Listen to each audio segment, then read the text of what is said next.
Di video ini gue bukan mau bahas soal cara trading yang pasti untung, karena nggak ada yang pasti untung. Tapi justru gue pengen bahas cara trading yang ujungnya itu pasti rugi, pasti habis, pasti margin call. Tujuannya adalah supaya kalian jangan sampai melakukan hal ini dan ujungnya malah kalian bukannya untung, bukannya make profit dari trading, malah duit kalian habis semua. So, kalau kalian lagi proses belajar trading sekarang atau udah trading tapi masih banyak loss, coba kalian tonton video ini sampai habis supaya nantinya ke depannya kalian nggak terjebak dengan kesalahan ini. Dari gue trading dari 2017 sampai sekarang kurang lebih 8 tahun, dan dari pengalaman gue, apa yang gue lihat, apa yang teman-teman gue lakukan, apa yang gue lihat di sosial media, masih banyak sekali pemula atau orang yang baru belajar trading dan melakukan kesalahan ini. Even sebenarnya dulu gue pribadi pun pernah ngelakuin hal ini, cuman akhirnya gue sadar ini nggak make sense. Kalau begini terus bisa makin rugi, bisa makin hancur, bisa margin call, dan akhirnya gue stop lakuin hal tersebut. Hal tersebut adalah nggak pernah mau cut loss. Ada yang mungkin ngakalinnya pakai martingale ya, open posisi yang lebih besar lagi di martingale. Akhirnya ketika udah biru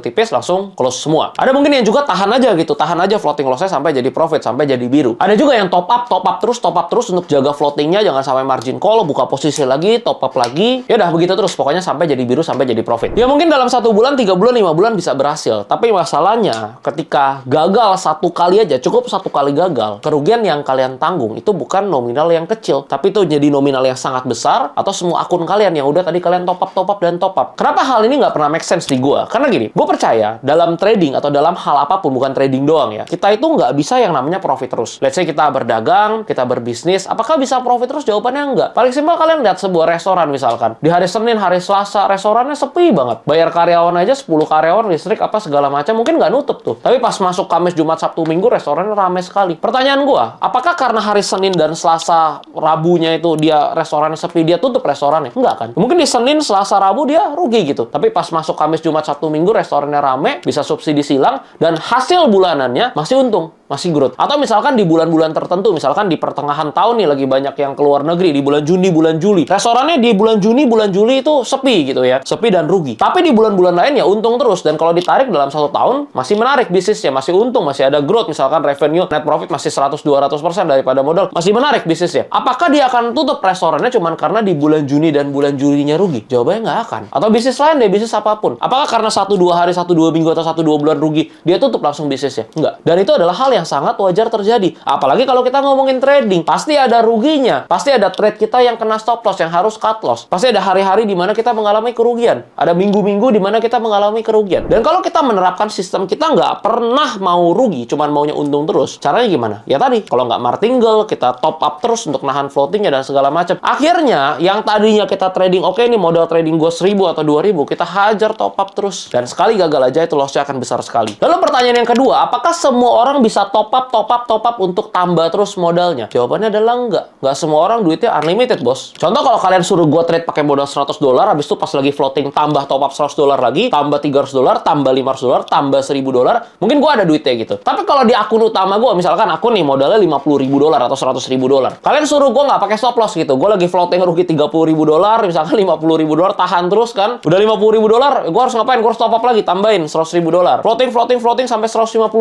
apa? Tambah lagi $100.000. Sampai kapan? Sampai habis gitu, 10M. Nggak mungkin. Jadi itu nggak mungkin gue lakuin. Ya udah, akun saya 100.000 sekali trade gitu rugi ya cuman bisa $1.000 paling 1%. Ya udah $1.000 ya cut loss. Cari plan lain, trade plan lain. Nggak ada gue tambah-tambah terus ya. Bisa hancur. Karena sometimes kita mikirnya ini kan adalah model matematika sederhana gitu kan. Kita buy di sini, dia makin turun, kita buy lagi, dia makin turun, kita buy lagi, dia makin turun, kita buy lagi. Set, dia naik sedikit aja, 20% aja udah ketutup semua dan udah jadi profit. Memang konsepnya seperti itu. Tapi market nggak seperti itu. Ini let's say ya, contoh ya, paling gampang. Kalian tahu kan harga gold sama Bitcoin berapa sekarang? Coba imagine gini, kalian punya sell position di gold misalkan pas 2.500, 2.400, atau 2.200. Terus kalian martingale terus sampai sekarang. Coba ya mulai dari 0,01, 0,02. Coba hitung, berapa floating loss-nya? Bisa nggak saldo kalian nahan segitu? Perlu top up berapa? Atau udah nggak kuat, mentalnya nggak kuat, duitnya udah nggak ada, nggak bisa top up dan margin call. Atau Bitcoin, misalkan kalian short ya, kalian short dari 50.000 misalkan.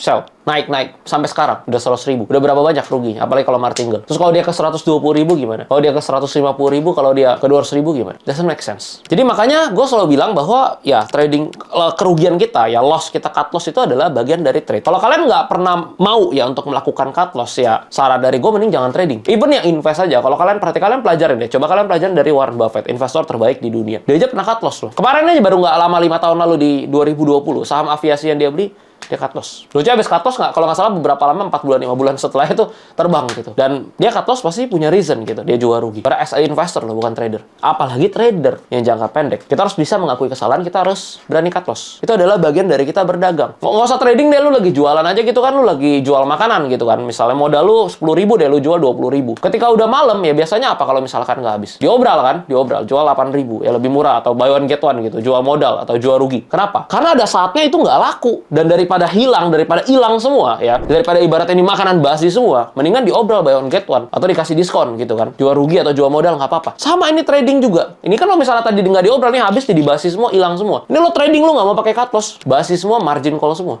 habis semua modal. Dan konsep trading kan nggak seperti itu. Lo perlu punya risk yang terukur. That's why harus bisa punya plan dan harus berani cut loss. Kalau nggak berani cut loss nggak bisa trading. Jadi kalau misalkan modal kalian kecil, yang pertama itu udah nggak make sense kalau misalkan kalian top up terus untuk nahan floating. Dan yang kedua, kalau modal kalian besar, nggak mungkin juga dengan modal ratusan ribu dolar kalian cuman profit $5, $3 sehari. Buat apa gitu kan? Yang mending trading seperti biasa aja. Punya plannya, risk per trade 0,5%, 0,25% atau 1%, ya udah trade kayak biasa. Jadi bisa di scale up. Oke, ini bisa works di modal $100, bisa works di modal $1.000, bisa works di modal 10.000, 100.000, drawdown-nya kelihatan segala macam.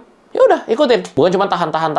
Makanya kalau ada beberapa temen gue atau kalian mungkin yang sering ngobrol sama gue yang trade-nya pakai grid trading, pakai bot trading ya, gue itu bukan orang yang skeptis gitu. Pas gue lihat misalkan, oh ini udah running 5 tahun, 7 tahun, hasilnya bisa bagus. Oh, gue sangat happy liatnya. Gue pun mau belajar gitu. Walaupun gue sendiri lebih banyak trade manual ya. Grid trading gue cuma pakai fitur di exchange ya. Gue juga lagi forotest dan backtest lagi belajar juga. Tapi mostly gue lihat bot yang bisa bertahan kayak 7 tahun, 8 tahun yang lama ya, yang punya teman-teman gue yang gue lihat ya dari pengalaman gue ya. Botnya itu juga bisa cut loss. Jadi walaupun botnya melakukan average down atau melakukan martingale, tapi ada saatnya di mana dia melakukan stop loss. Dia cut loss posisinya. Bukan ditambah terus atau tahan terus sampai setahun gitu floating sampai margin call, nggak. Tetap ada cut loss-nya. Makanya gue nggak skeptis. Gue mau belajar gitu. Yang tadi gue bahas itu konteksnya semua di futures atau derivative market ya. Sekarang pertanyaannya bagaimana dengan spot market? Apakah harus pakai stop loss di spot market? Nah ini sebenarnya lebih ke optional. Ya contoh misalkan gue di Bitcoin ya. Gue nabung Bitcoin gitu. Gue nggak pakai stop loss. Jadi pas dia drop down 20%, 30% ya gue nggak peduli. Karena memang conviction-nya untuk hold jangka panjang. Yaitu untuk invest lah. Lalu untuk trade, ya misalkan di altcoin. Kalau gue tergantung. Gue masuk itu dengan sizing atau enggak. Misalkan gue masuk dengan size yang cukup besar. Kalau misalkan gue masuk 500 juta nih. Ya gue masuk 500 juta beli altcoin tertentu. Dari 500 juta ini, risk gue berapa persen gitu. Misalkan maksimum risk gue itu adalah 20% dari 500 juta karena udah 100 juta. Maksimum loss yang bisa gue terima itu cuma 100 juta. Maka ketika turun misalkan udah jebol support, ya udah rugi 18%, 20%, ya udah gue cut loss. Gue jual. Jadi gue rugi 100 juta. Itu yang pertama ya. Gue pakai stop loss karena size masuknya cukup besar. Tapi di sisi lain, gue juga sering lakuin ini. Ketika gue tahu, oke, risk gue itu maksimal di sekitar 80-100 juta. Ya, misalkan untuk setiap satu kali trade. Artinya kalau misalkan rugi 10 juta atau 20 juta, itu adalah risk yang kecil. Karena risk maksimumnya di 80-100 juta. Berarti kalau misalnya yang trade sekali risk 10 juta, 20 juta, itu termasuk cukup konservatif. Habis itu gue mau beli sebuah altcoin nih. Misalkan gue mau beli sebuah altcoin atau sebuah meme coin lah. Yang market cap-nya kecil lah, sangat kecil. Nggak sampai 50 juta dolar. Cuma misalkan 3 juta dolar ya, atau 2 juta dolar. Karena cap-nya sangat kecil, ya gue nggak mungkin masuk 500 juta ya. Tapi yang gue akan masukin, oke, gue mau masukin 10 juta aja deh. Ya, gue mau masukin 10 juta. Karena ini tuh 10 juta ini udah uang cut loss-nya gue biasa. Dia ketika gue trade di alts misalkan. Jadi ketika gue masukin 10 juta, gue nggak mau pakai stop loss. Jadi gue nggak mau cut loss. One time buy, one time sell pokoknya. Jadi antara 10 juta ini jadi 3x, 5x, 30 atau 50 juta. Atau 10 juta ini habis gitu kena rug pull. Itu yang gue kadang lakukan. Pertanyaannya boleh atau enggak? Kalau kalian bisa disiplin sama money management-nya, menurut gue ya boleh-boleh aja. Toh kalau sekali misalkan gue masuk 500 juta juga bisa rugi 50-100 juta kan. Ya udah ini gue ambil 10 juta yang menjadi risk-nya, gue cemplungin aja. Toh kalau rug pull hilangnya 10 juta kok. Di sini aja gue trade yang pakai stop loss aja bisa hilangnya 50-100. Kira-kira seperti itu. Jadi yang tadi risk gue misalkan sekali trade 50-100 juta, ya ini gue ambil misalkan 50 jutanya, gue bisa tembak nih ke 5. Ya, 5 small caps, 10 juta, 10 juta, 10 juta, 10 juta, 10 juta. Dan kalaupun ini rug pull, ini hilang, ya nggak masalah gitu. Tapi bukan berarti ini masukin cemplungin 500 juta gitu, nggak pakai stop loss. Nah, kalau itu nggak boleh. Karena 500 juta itu adalah modal untuk trade, bukan resiko maksimalnya. Dari resiko maksimalnya di tiap trade di 100 juta. Artinya kalau kita ambil 10 juta untuk tembak ke satu altcoin atau meme coin yang small caps ya nggak jadi masalah. Makanya kalau di spot masih optional. Bisa nggak kalau misalnya di futures atau derivative market optional? Sebenarnya bisa-bisa aja, yang sering kita kenal dengan nama flipping. Misalnya gue punya akun $10.000. Gue pakai risk per trade 1% untuk setiap trade. Berarti kan $100 ya. Habis itu gue pengen flipping nih, gue nggak mau pakai stop loss nih. Ya udah, risk gue $100 nih, $100 gue top up aja nih ke akun baru nih. Jadi akun $100. Jadi gue pakai lah di sini, gue trade ya, mau full margin apa segala macam. Kalau hilang ya hilangnya $100. Which is cuma 1% dari memang risk gue yang ada di akun ini, nggak masalah. Boleh nggak dilakuin ya? Sebenarnya boleh-boleh aja. Tapi jujur ya, kalau gue pribadi nggak mengajarkan ini ke kalian. Karena mungkin beberapa orang bisa flipping, bisa ubah uang kecil jadi uang besar. Tapi ketika mindset atau mental kalian nggak kuat, kalian nanti akan susah untuk disiplin karena udah kebiasaannya full margin, dan full margin. Ketika kalian loss beruntun terus, kalian jadi pengen top up terus dan nanti jadi mental judi. Jadi kurang bagus menurut gua. Dan yang kedua, kalau misalkan kalian profit terus, gimana rasanya kalau bisa ubah 100 ke 300, 100 ke 500? Pasti kalian berpikir, wah 100 aja gue bisa jadi 500 ya. Kalau gue top up 1000 nih jadi 5000, enak kaya gue cepet kan. Kalian hajar pakai uang besar dan ternyata rugi, malah habis semua. That's why untuk pemula yang baru mau terjun ke dunia trading, gue selalu bilang, gue selalu ajarkan, belajarlah menggunakan money management yang baik. Supaya apa? Supaya bisa scale up. Kalau flipping $100 mungkin masih bisa. Scale up ke 500 bisa, 1000 bisa. Sekarang gimana kalau misalkan 10.000? Berani mencetnya 10.000 tuh, ya mau ubah ke 100.000 dalam satu hari gitu. Beda kan mentalnya. Tapi ketika kalian bisa trade pakai money management, kalian bisa kelola uang kecil tadi $100 ya, dengan risk per trade yang disiplin. Nanti bisa pelan-pelan scale up ke 500, pelan-pelan naik ke 1000, ke 10.000, baru nanti akhirnya kalian bisa trade for living. Maka at the end tetap lebih bagus ketika kalian bisa trade pakai sistem dan SOP yang udah terukur dan juga dengan risk yang udah kalian bisa disiplinkan. Kira-kira seperti itu. Jadi soal cut loss ini gue udah jelasin panjang lebar, harusnya kalian paham ya, baik tadi untuk derivatif atau futures market dan juga untuk spot market. Nanti kalau kalian ada pertanyaan, kalian boleh komen di bawah, dan saran gue tetap ya, trading itu harus by data. Janganlah kalian buang atau habisin duit karena asal-asal pencet. Always backtest dulu ya, di trading view, di chart, di pair apa yang kalian mau tradingkan. Habis itu bisa lakuin forward test pakai akun demo dulu. Kalau kalian belum punya akun demonya, kalian bisa buat di Okta karena itu gratis, cuma pakai nomor handphone doang. Langsung aja klik link yang ada di bawah, gue udah taruh di deskripsi. Dan nanti ketika kalian udah forward test di akun demo, kalian udah punya datanya nih. Oh, drawdown-nya segini nih di akun $1.000